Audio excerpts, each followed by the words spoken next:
सिंधुदुर्ग जिल्ह्यातल्या पालकमंत्र्यांचं आरोग्य यंत्रणेवर पूर्णतः दुर्लक्ष झालेलं आहे। आज या त्यांच्या मतदारसंघातले देवगड असून दे, वैभवडी असून दे किंवा गणपती असून दे, या वैद्यकीय अधीक्षकाचा चार्ज वरती सर्व ही आरोग्य केंद्र आहेत। त्या ठिकाणी जे अन्य डॉक्टर लागणार आहेत ते डॉक्टर अजून अद्याप दिले गेलेले नाहीत किंवा डॉक्टरबाबत त्यांनी कोणते प्रयत्न केलेले दिसत नाहीत।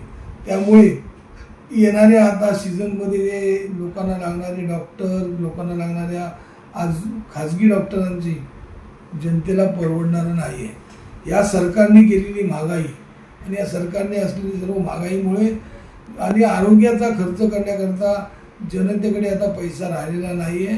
त्यामुळे शासनाची आरोग्य सेवा सुधारण्याकरता पालकमंत्री पूर्णतः असमर्थ ठरलेले आहेत। सावंतवाडी तालुक्यात मल्टीस्पेशालिस्ट आणणार म्हणून बोंब केली जाते, पण सावंतवाडीतल्या ट्रॉमा केअर सेंटर असून दे किंवा कणकवलीचं ट्रॉमा केअर सेंटर असून दे, या ट्रॉमा केअर सेंटरला डॉक्टरच उपलब्ध दिलेले नाही। त्याचप्रमाणे या असलेल्या सावंतवाडीमध्ये जे आज अधीक्षक आहेत ते उद्या निवृत्त होणार आहेत।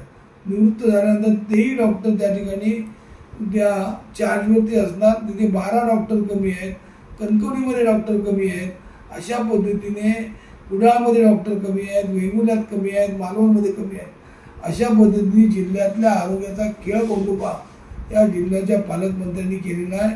त्यामुळे जिल्ह्यातल्या जनतेला आरोग्यावरती मोठ्या प्रमाणात खर्च करावा लागतो आणि तो खाजगी डॉक्टरांकडे।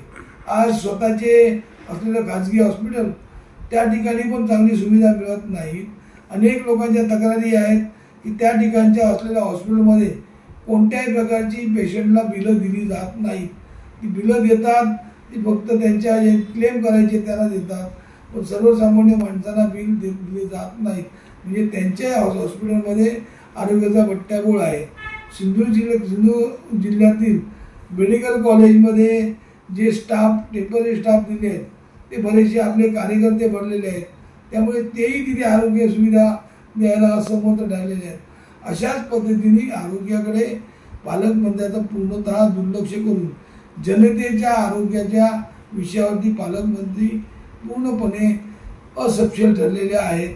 त्याचप्रमाणे आज पालकमंत्र्यांनी गेल्या आठवड्यात MSCBच्या लोकांची बैठक घेऊन कोणत्या प्रकारची लाईट जाता कामा नये, कोणत्या प्रकारचा लाईटचा खंडोबा होता कामा नये, ही अशी सूचना देऊनही आज जे लोक आंदोलन करत आहेत त्या आंदोलनात भारतीय जनता पक्षाचे कार्यकर्ते सहभागी होत आहेत।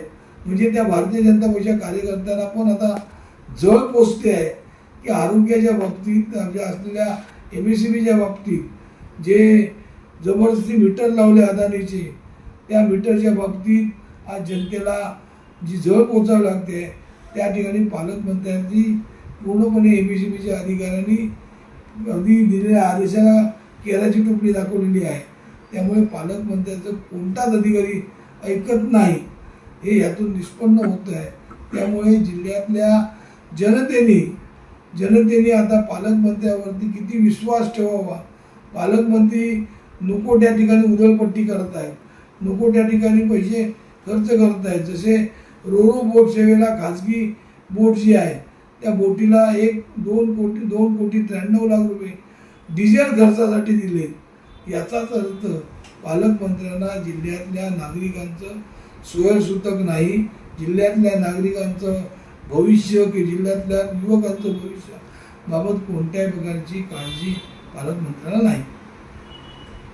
आज जिल्ह्याचे खासदार माजी मुख्यमंत्री नारायण राणे यांच्या 75व्या वाढदिवसानिमित्त नितीन गडकरींना बोलवून नितीन गडकरी वाढदिवसाला मे अखेरपर्यंत राष्ट्रीय महामार्ग पूर्ण होणार अशा प्रकारचा शब्द दिला, पण त्या उद्घाटनाला मी स्वतः नसीन।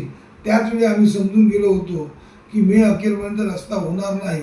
त्याप्रमाणे हा रस्ता मे अखेरपर्यंत मुंबई गोवा हायवे पूर्ण झालेला नाही। म्हणजे वाढदिवसाला येऊन पण खोटं बोलून गेले आणि रेटून बोलून जातात। त्याचप्रमाणे भारतीय जनता पक्षाच्या सर्वच वरपासून खालपर्यंत मंत्र्यांना खोटं बोला आणि रेटून बोला हा विषय झालेला आहे। त्यामुळेच आज जिल्ह्यातल्या ज्या राष्ट्रीय कोकणातल्या रस्त्यांवरती केंद्रीय सरकारचं केंद्रामध्ये असलेल्या पालकमंत्र्यांचं कोणताही लक्ष नाही. आज विमानतळाच्या बाबतीत पण अशाच प्रकारचं विमान उतरणार असं सांगितलं गेलं, पण विमान अद्याप उतरलं गेलेलं नाही.